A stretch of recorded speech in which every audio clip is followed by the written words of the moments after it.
ஏது பிழை செய்தாலும் ஏழையனுக்கு இறங்கி தீது புரியாத தெய்வமே, நீதி தளக்கின்ற போரூர் தனி முதலே, நாயேன் பிழைக்கின்றவாறு நீ பேசு சொக்கா. நானே பொய், என் நெஞ்சும் பொய், என் அன்பும் பொய், ஆனால் வினையேன் அழுதால் உன்னை பெறலாமே. தேனே அமுதே கரும்பின் தெளிவே, தித்திக்கும் மானே, அருளாய் அடியேன் உனை வந்து ஒரு மாறே. ஓம் நமச்சிவாய.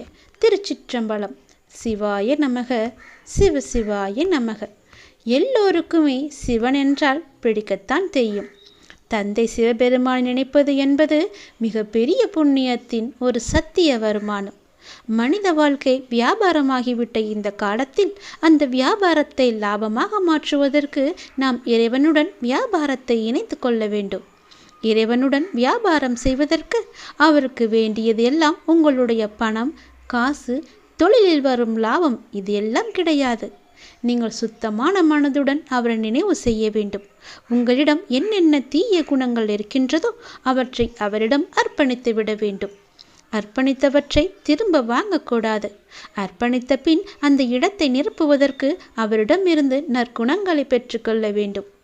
இதுதான் இறைவனிடம் நாம் செய்யும் கொடுக்கல் வாங்கல். மற்றபடி நாம் செலுத்தும் காணிக்கைகள் மற்றும் அபிஷேகங்கள் இது இறைவனை குளிர்விக்கின்றதா என்றால், நமது நன்னடத்தை எவ்வளவு இருக்கின்றதோ அதை பொறுத்தே நாம் இறைவனுக்கு செலுத்தும் அர்ப்பணிப்பையும் அவர் ஏற்றுக்கொள்கின்றார். வாழ்க்கையில் தவறான பாதையில் சென்றுவிட்டு மனித வாழ்க்கையின் தர்மத்திற்கு உட்பட்ட செயல்களை மறந்துவிட்டு இறைவனுக்கு என்ன அபிஷேகம் செய்தாலும் அதனால் அவர் மனம் குளிர்வதில்லை. பாவத்தினுடைய செல்வத்தினால் ஒருவர் புண்ணிய காரியம் செய்தாலும் அந்த புண்ணியம் செய்ய வேண்டும் என்ற எண்ணத்திற்கு கண்டிப்பாக பலன் கிடைத்தே தீரும். ஆனால் அதிலும் சதவீதம் என்பது இருக்கவே செய்யும். எனவே முழுமையான நல்ல மனிதனாக மாறி இறைவனுடன் நாம் கொடுக்கல் வாங்கல் செய்ய வேண்டும். கோவிலில் மூர்த்திக்கு முன்னால் அன்றன்றைய கணக்கை ஒப்படைக்கின்றார்கள். இவ்வளவு வரவு, இவ்வளவு செலவு, இவ்வளவு தங்கம் வந்தது, இவ்வளவு நாணயம் வந்தது, இவ்வளவு வெளிநாட்டு கரன்சி வந்தது, உள்நாட்டு பணம் இவ்வளவு என்று அனைத்தையும் ஒப்படைக்கின்றார்கள். இதை போல நாமும் இரவு உறங்குவதற்கு முன் நாம் நம்முடைய அன்றாட கணக்கை நமது எண்ணத்தில் என்ன வந்து பார்வையில் அவருக்கு முன்னால் வைக்க வேண்டும். பார்வையில் என்ன இருந்தது? தர்மத்தை மீறிய நடத்தை இருந்ததா? வார்த்தையில் கலப்படம் இருந்ததா?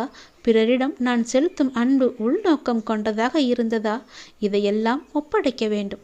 பணம் மட்டுமே மனிதனுக்கு வாழ்க்கையில் முக்கியமான பொருள் அல்ல. நமக்கு கொடுக்கப்பட்ட காலம், நேரம், நம்முடைய வாழ்க்கையின் ஒவ்வொரு எண்ணம், பேச்சு, செயல் அனைத்துமே இறைவனால் கவனிக்கப்படுகின்றது. இதில் நான் உண்மையாக இருக்கின்றேன் என்பதற்காகவே இறைவனிடம் இரவு கணக்கு ஒப்படைக்கப்படுகின்றது. எனவே லாபம் என்பது பணம் சம்பாதிப்பது மட்டுமன்று. அந்த பணத்தை தர்மப்படியும் நேர்மையாகவும் சம்பாதித்து அதை புண்ணிய காரத்தில் ஈடுபடுத்துவது. இதுதான் ஒவ்வொரு ஜென்மத்திற்கும் உயர்ந்த குடும்பத்திலும் உயர்ந்த நற்குணங்கள் நிரம்பிய மனிதராகவும் அனைவருடைய ஆசிகளை பெற்றவராகவும் நாம் பிறவியாக வாழ்வதற்கு தொடரக்கூடிய கர்மா. நம்முடைய கர்மா அப்படி இருக்க வேண்டும். நாம் செய்யும் செயலுடன் கூடவே இறைவனின் நினைவில் ஒன்றி இருந்து காரியம் செய்ய பழகி கொள்ள வேண்டும். அந்த இறைவனின் நினைவில் இருந்து காரியம் செய்வது கூட ஒரு மிக பெரிய வருமானம். ஒன்று நமது பாவங்கள் அழியும், அடுத்ததாக நமக்கு புண்ணியம் சேரும், அதற்கு அடுத்ததாக நமக்கு என்ன இறைவன் சொல்ல விரும்புகின்றாரோ அதை செய்யும் ஆற்றல் நமக்குள் வந்து சேரும். இதுவே இறையுடன் ஒன்றிய நிலை எனப்படுகின்றது.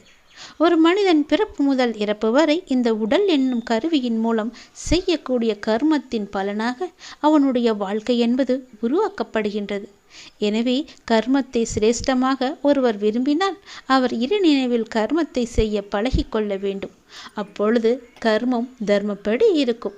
தர்மத்தின்படி கர்மம் செய்பவரின் கூடவே அந்த பரம தயாளான பரமேஸ்வரனும் துணை இருப்பார்.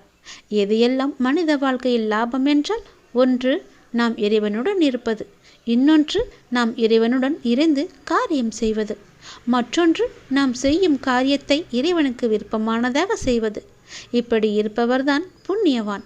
இவரை பார்ப்பவர்தான் மனதார மகிழ்ச்சி அடைகின்றனர். இப்படிப்பட்ட ஒருவரை பார்ப்பவர் திருப்தி அடைகின்றார். திருப்தி அடையும் அவர் மனதார அவரை ஆசீர்வதிக்கின்றார்.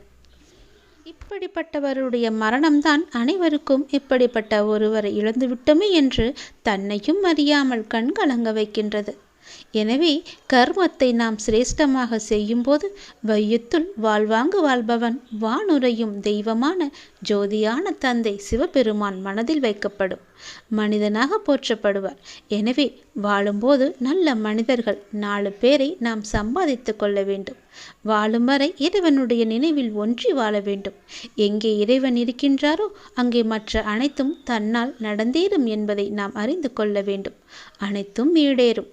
நல்லது, வாழ்த்துக்கள் என்று எப்பொழுதும் நம் வாயில் சொல்லிக்கொண்டே இருக்க வேண்டும். அப்பன் சிவபெருமானின் அருளை முழுவதுமாகவே நாம் பெற வேண்டும். ஓம் நமச்சிவாய. திருச்சிற்றம்பலம். சிவாய நமக. சிவசிவாய நமக.